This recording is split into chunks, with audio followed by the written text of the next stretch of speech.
Hello, friends, and welcome back to Stories About Entitled People. Let's start our video with a story in which our OP put the ignorant builders in their place. But before we begin, don't forget to subscribe to our channel if you're new here and turn on notifications so you don't miss a new video every single day. Here we go. Builders dump stuff in front of my office door. I work alone in a small office in a public building that's undergoing some renovations while it's closed to the public. There's an office space in front of my office that's usually unoccupied. Think of an office space with a manager's office attached at the end. I just rent the manager's office. Building managers were supposed to notify us if they ever intended to rent out the space in front of my office so we could build a temporary wall or something, so I didn't need to walk through someone else's office to get to mine. But I guess they thought they didn't need to do this because the builders are only there temporarily. So now the space is occupied by the site office for construction. I'm slightly annoyed at the building management for not notifying me of this, but I'm way more annoyed at the builders because the space is turned into a dumping ground. To get to my office, I have to walk past light fixtures, tool bags, random chairs in the walkway, and a toilet bowl. And I have to listen to builders talking crap while 12 of them sit in a room fit for 5 having lunch. It's like a teenager's bedroom, but instead of clothes and stale socks on the floor, it's covered with building materials and tools.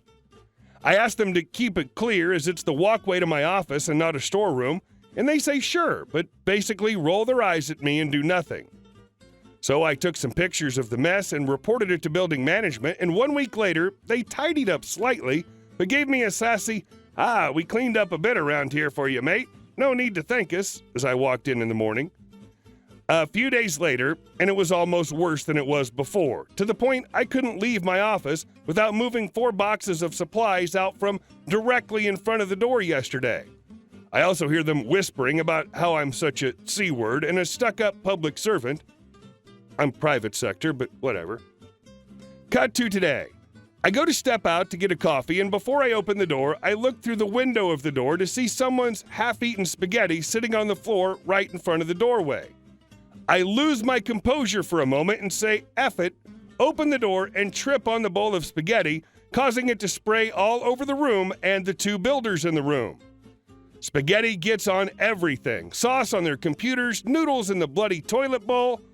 It's in the carpet, and most impressively, all over the builders. They start to shout at me, but I get just as mad saying, who the hell puts a bowl of spaghetti on the floor in front of a door? I kind of snapped at this point and started lambasting them, which is very out of character for me. I told them, this is an office, not a storeroom, and you're worse than my teenage nephew. I told them to clean their crap up or I'll start kicking everything aside that's in the path, delicate or not. They sheepishly say yes, and I go get my coffee.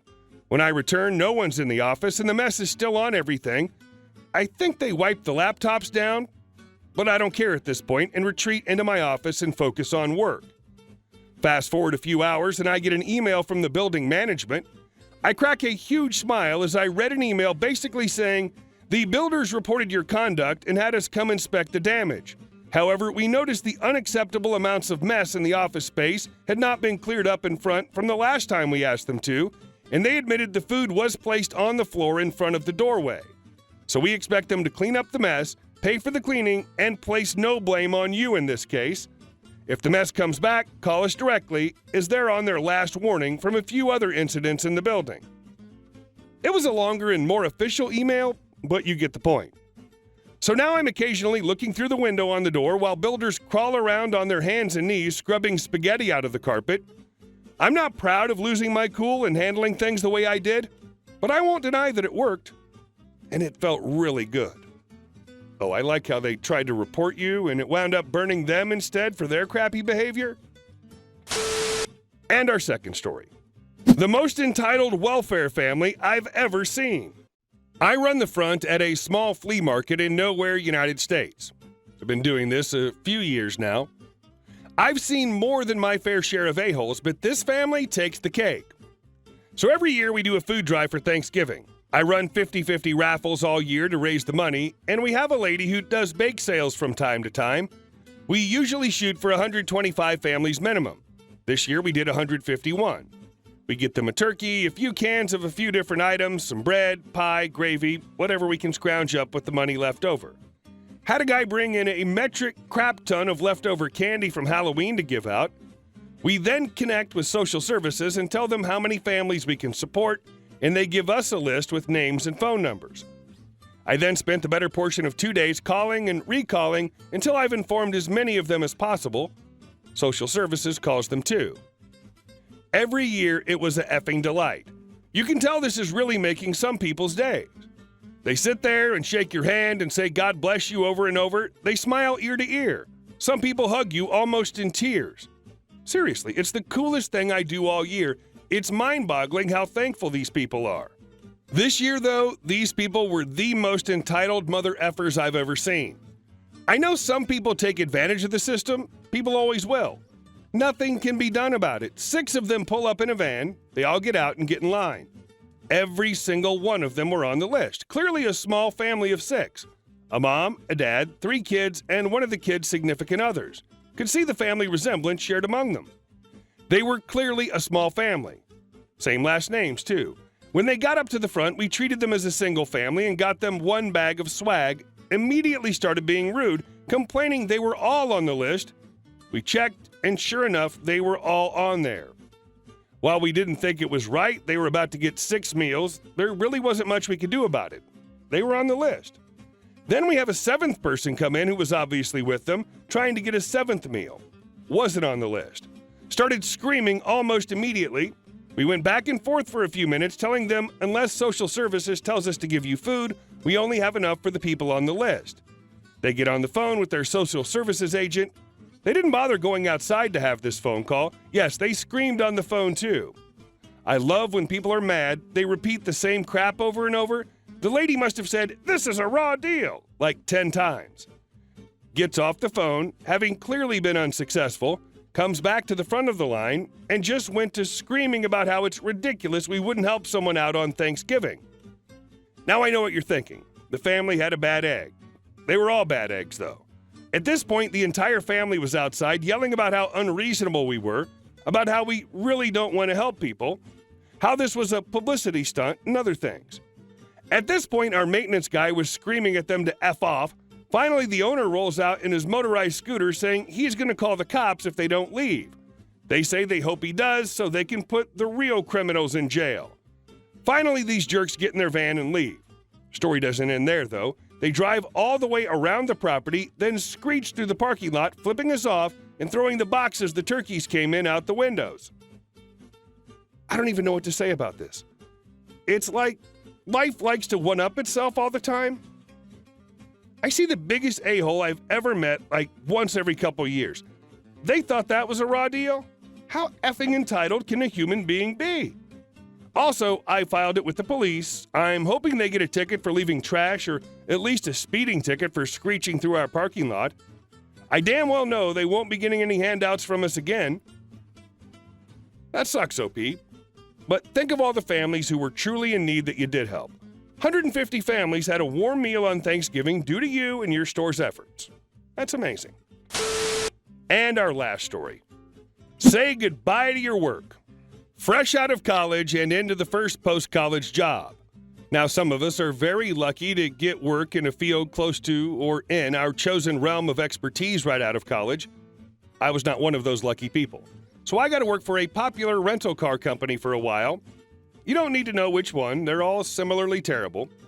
I was given the requisite training, not much, and left to the tender guardianship of someone who'd been there for a few years, i.e. work senior. At first, I thought everything was fine. Why wouldn't it be fine? The gal and I seemed to get along well, and the job, while not fun or glamorous, paid me enough for the absolute bare minimum living expenses. Good thing I was still on the family insurance at the time, because the job, after an attempt or two, refused to hire me full-time so I could get my own insurance. Anyway, like I said, at first I thought things were fine. The person who was guiding me gradually started treating me poorly. I chalked it up to ongoing situations with her private life. She was pregnant, living situation stuff, etc. But as time went on, she kept snubbing me and some others and wouldn't answer questions. My last attempt, she just told me, "Look, I don't want to have to answer your questions anymore. Just report anything wrong you see to the boss. I'm sure you can see where this is going. Found out from the boss that I was getting reported as not working when I actually was. I luckily always had witnesses to the fact that I was, in fact, working as hard as I had to be, so nothing really came of it. As an aside, I later learned it had been her starting the rumors of my not being a good worker. Still don't know why, I was never anything but pleasant to her. In my relative naivete, I noticed that she was taking a lot more breaks than she was technically allowed, even considering she did have special dispensation because, pregnant.